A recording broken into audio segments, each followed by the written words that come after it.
Big Girl, Small Town by Michelle Galen.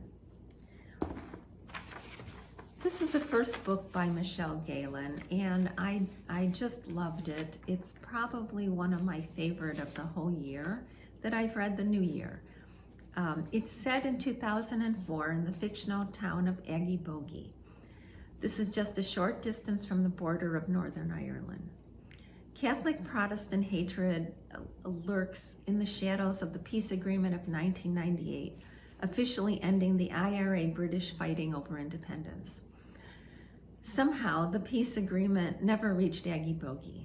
The town is strictly segregated between Catholics and Protestants. Majella's grandmother has just died after having been beaten up. Her dad disappeared 10 years ago, and her uncle blew himself up while setting a bomb for the IRA. But the violence plays only in the background. First and foremost is our protagonist, Majella O'Neill. She's quirky, foul-mouthed, and on the spectrum. She works at the local chip shop, aptly called Assault and Battered, takes care of her alcoholic mother, and eats the same fish and chips dinner with a pint of Coke every night after her late shift at work. She also microwaves it every night. She watches DVDs of Dallas incessantly.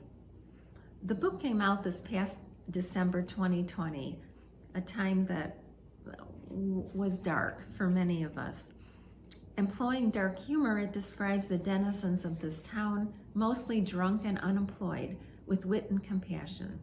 Ron Charles of the Washington Post describes the people as, I quote, a Joycean parade of characters.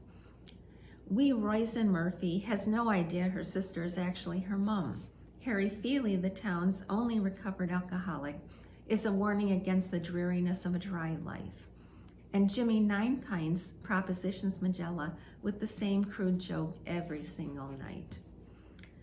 Big Girl, Small Town is written entirely in dialect and is divided into the days of Majella's life. It's completely character-driven. Michelle Galen, who herself suffers the effects of a brain trauma, gives the reader a look into the thought processes of a neurotypical person. We also come to understand what life is like for individuals living under the constant threat of violence. And Galen does this with wit and with grace. I highly recommend this book. Thank you.